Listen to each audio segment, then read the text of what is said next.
O seguinte foi vazado anonimamente para a lista de e-mail da minha igreja. Eu tô meio que enlouquecendo. Eu tô compartilhando aqui anonimamente caso alguma coisa aconteça.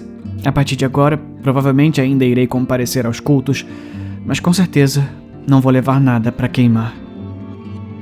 Cavalheiros, embora esteja ansioso pelo evento de domingo, tanto quanto qualquer um, senti-me compelido a compartilhar uma carta bastante perturbadora que recebi ontem pelo correio. Normalmente eu ignoraria tal aviso como herético, pura ficção na melhor das hipóteses, mas algo no aviso da escritora me fez pensar.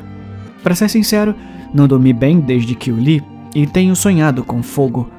Por favor, vejam por si mesmos e podemos colocá-lo em votação no sábado antes do evento. Confio em cada um de vocês para exercer toda a sua discrição neste assunto. Entretanto, continuarei a recolher trabalhos relevantes de paroquianos interessados em limpá-los desta terra. Por razões que deveriam se tornar óbvias, o Sr. Wallace não está incluído neste e-mail. Atenciosamente, Reverendo Thomas Winslow.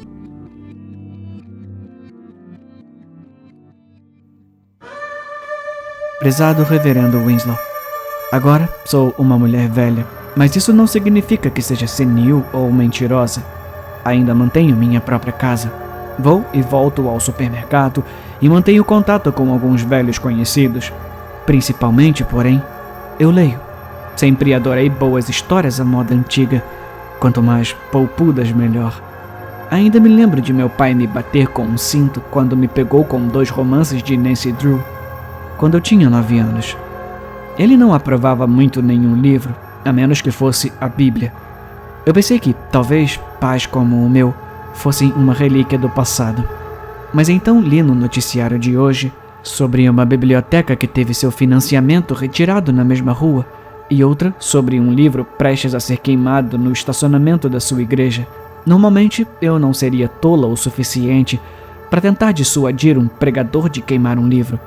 Você tem suas convicções e não creio que muito do que eu diga possa mudá-las. Mas, neste caso, você pode querer ouvir.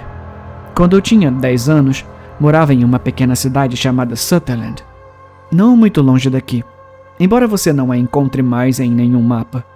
Meu pai criava gado, e qualquer pessoa no condado diria que ele era melhor com novilhos do que com pessoas. Ele era um homem religioso, como a maioria era naquela época, mas guardava isso principalmente para si. E suponho que ele teria continuado a fazer isso se não fosse por um dia, quando um estranho chegou à cidade. O estranho se autodenominava Sr. Samuels e se anunciou na praça da cidade quando a igreja terminou no domingo. Ele era um homenzinho velho e curvado, careca e com uma barba branca bem cuidada. Ele estava gritando todo tipo de bobagem sobre sujeiras e obscenidade, e suponho que não teríamos prestado muita atenção nele, exceto que ele segurava um adereço maravilhoso, um livro maior do que qualquer outro que eu já vi antes, velho e desgastado nas encadernações. "O que você vê aqui?", disse ele. "É um livro que eu rezo a Deus, do qual você nunca ouviu falar antes deste exato momento. Agora, amigos, eu não falo egípcio antigo, então vocês me perdoarão se minha tradução estiver um pouco errada, mas o título diz algo como Profecias dos Deuses Serpentes, uma obra literária verdadeiramente suja, cheia de ameaças de um culto antigo que se opôs totalmente aos nossos antepassados cristãos. Um culto que adorava ninguém menos que a própria cobra que tentou Eva e trouxe a maldade a todos os nossos corações. Percebi agora que suas mãos estavam enluvadas, que ele tomava cuidado para não tocar o livro com a pele nua. Amigos, não encontrei este livro em nenhum outro lugar senão na biblioteca local, ao lado de uma dúzia de outros tomos, nenhum tão perverso, mas todos cheios de muitas blasfêmias, gritou ele. Agora, estive em algumas outras cidades ao longo do Grande Rio, e posso dizer que o diabo está vivo e bem, e dando um passeio por aí. Não posso dizer se foi ele quem colocou aquele livro naquela estante ou apenas um de seus servos, mas sei que ele tem que ir embora. Tem que ir agora. Eu poderia dizer que a multidão ao meu redor estava ficando irritada. Era um dia terrivelmente quente e normalmente as pessoas teriam se espalhado para a sombra, mas não hoje. Não, eles estavam ouvindo, completamente extasiados, abanando-se com os chapéus e murmurando sua concordância. Finalmente, o homem caminhou até o centro da praça e colocou o livro no chão. Só há uma coisa a fazer, ele disse. E o que temos que fazer é queimá-lo. Mas, por favor, irmãos, por favor, não deixem queimar sozinho, pois esse é apenas o pior ofensor. Então, eu estou implorando, vá para sua casa. Esposas, olhem embaixo dos colchões. Encontre aqueles livros e revistas imundos que vocês têm ignorado. Homens, invadam as prateleiras de suas esposas e levem aqueles romances. Vocês conhecem, aqueles com grandes vincos escorrendo pelas capas, porque eles estão sempre folheando a página 112, onde as coisas ficam interessantes. Porque isso aqui não é só um livro, é o começo de uma pilha. Vamos mostrar a Deus um verdadeiro pedido de desculpas aqui esta noite. Vamos queimar os pecados. Bem, você não saberia disso, mas eles certamente morderam a isca. A multidão se dispersou, praticamente correndo de volta para as suas casas para recolher a obscenidade recém-identificada. É que a próxima coisa que sabia é que estávamos de volta à sala de estar. Meu pai reclamando sobre nossos modos pecaminosos, aumentando uma pilha muito especial de livros. Primeiro, havia um livro antigo da época do ensino médio do meu pai, Anatomia, Fisiologia, e depois um exemplar de E o Vento Levou, que pertencera à minha mãe antes de ela morrer, e uma dúzia de outros. Não posso dizer que havia muito sentido em qualquer coisa que eles escolheram.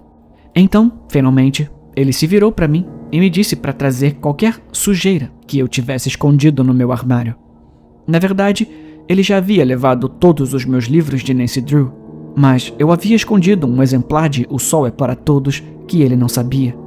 Se você me fizer procurar o que quer que você tenha aí, você vai se arrepender, ele disse, e seus olhos eram por ódio.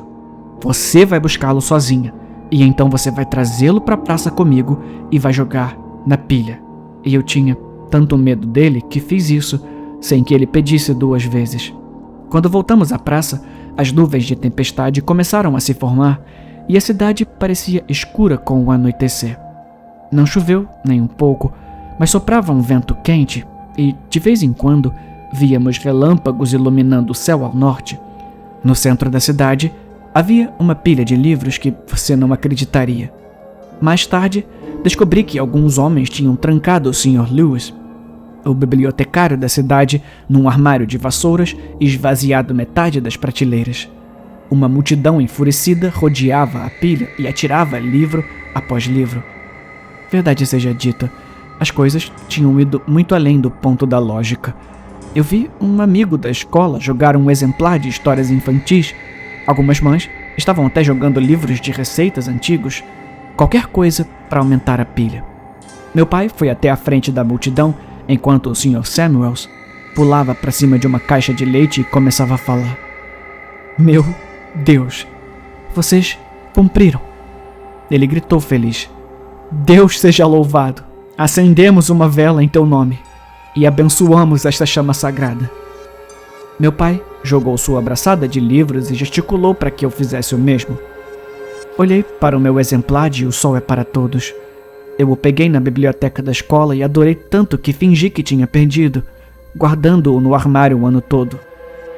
Não, eu disse depois de alguns segundos. Esse não. Meu pai me olhou incrédulo, se abaixou e sussurrou. Você não vai me envergonhar na frente de toda a cidade. Agora joga. Não, eu disse com lágrimas nos olhos. Eu não vou jogar. Meu pai estendeu a mão, tentando agarrá-lo de mim. O Sr. Samuels percebeu agora e olhou para nós com um olhar de desaprovação no rosto. Ora, ele disse. Não podemos forçar a virtude nela. Podemos, pai. Vá em frente, garota. Faça o que o seu pai ordena. Enquanto isso, a vela que ele acendera começava a pingar cera, a chama tremulando ao vento. Não, eu disse novamente, recuando no meio da multidão, meus braços em volta do romance. As pessoas se afastaram de mim como se eu estivesse infectada com alguma doença terrível. Sr. Samuels olhou nervosamente para sua vela. Agora! Ele gritou comigo, de repente furioso, mas eu apenas segurei com mais força. Finalmente, ele balançou a cabeça, murmurando: Ah, sim, sempre tem uma. E então, jogou a vela em uma seção de livros que haviam encharcado com gasolina. Uma onda de calor passou por nós quando o fogo começou a arder. Havia algo particularmente hipnótico nessas chamas. Os azuis profundos dançavam com os vermelhos e laranjas. No início, pensei que poderia ser devido aos produtos químicos nas capas dos livros, mas depois, outros detalhes estranhos começaram a surgir. Não havia um pingo de fumaça, mas um cheiro profundamente desagradável começou a permear o ar, como ovos podres. Olha! Alguém disse depois de alguns segundos, e então uma mulher gritou. Rastejando para fora do centro do fogo, havia um aglomerado de cobras. Seus corpos pretos como o alcatrão, longos e grossos como jiboias. Enquanto observávamos, elas continuavam a crescer. Mais e mais continuaram a aparecer das profundezas do fogo, e me ocorreu que nasciam do fogo. Na verdade, pareciam brilhar por dentro como brasas. Alguns da multidão começaram a correr, mas as cobras os perseguiram, movendo-se mais rápido do que qualquer criatura viva que já vi antes ou depois. Eu vi uma mulher tentar correr, mas uma serpente a tropeçou com seu corpo antes de se enrolar em torno dela. Ao fazer isso, ouvi a queimadura de sua carne, misturada com o último de seus gritos, implorando para que alguém a salvasse. Virei-me para meu pai, apenas para vê-lo desaparecer na garganta de uma cobra, com os olhos já mortos, e enquanto o engolia, ouvi o Sr. Samuels rindo, observando o banquete das serpentes. Ajoelhei-me entre os corpos contorcidos, segurando meu livro, rezando para morrer rapidamente, para não sofrer. Algumas cobras me olharam com cansaço, mas o Sr. Samuels apenas enxugou as lágrimas de felicidade dos olhos e balançou a cabeça. Ela não, ele disse. Ela é teimosa. Sim, ela é muito teimosa. Então, ele me deu uma piscadela e um sorriso, e me disse para correr. E eu corri. Saí noite adentro e não parei até chegar à rodovia. É claro que tentei contar às pessoas o que tinha testemunhado, mas, afinal, eu tinha apenas 10 anos e, ainda por cima, era uma menina. Alguns membros do governo chegaram e decidiram que tudo tinha sido uma explosão de gás, uma verdadeira tragédia. Mudei-me para morar com a minha tia, que não se importava comigo de uma forma ou de outra, o que suponho que foi uma melhoria em relação à minha situação anterior. Agora, você pode não acreditar em mim se quiser, Reverendo Winslow. Como eu disse, sou uma senhora idosa e ninguém me escuta. Mas eu me lembro do que vi. E eu vou te dizer isso. Havia uma foto anexada da liderança da sua igreja, todos debatendo vigorosamente os prós e os contras de tal evento, e entre os idosos, encontrei um que reconheci. Era um rosto que causou um arrepio na minha espinha. De repente, eu era aquela garotinha aterrorizada de novo, vendo todos os homens, mulheres e crianças que conheci serem queimados e engolidos inteiros. O homem era listado na foto como Sr. Wallace, mas é claro que um nome é fácil de mudar. Jamais esquecerei aquele rosto, e direi agora que ele era conhecido como Samuels, e ele não envelheceu um dia em 60 anos. Atenciosamente, Sra. Evelyn Brown.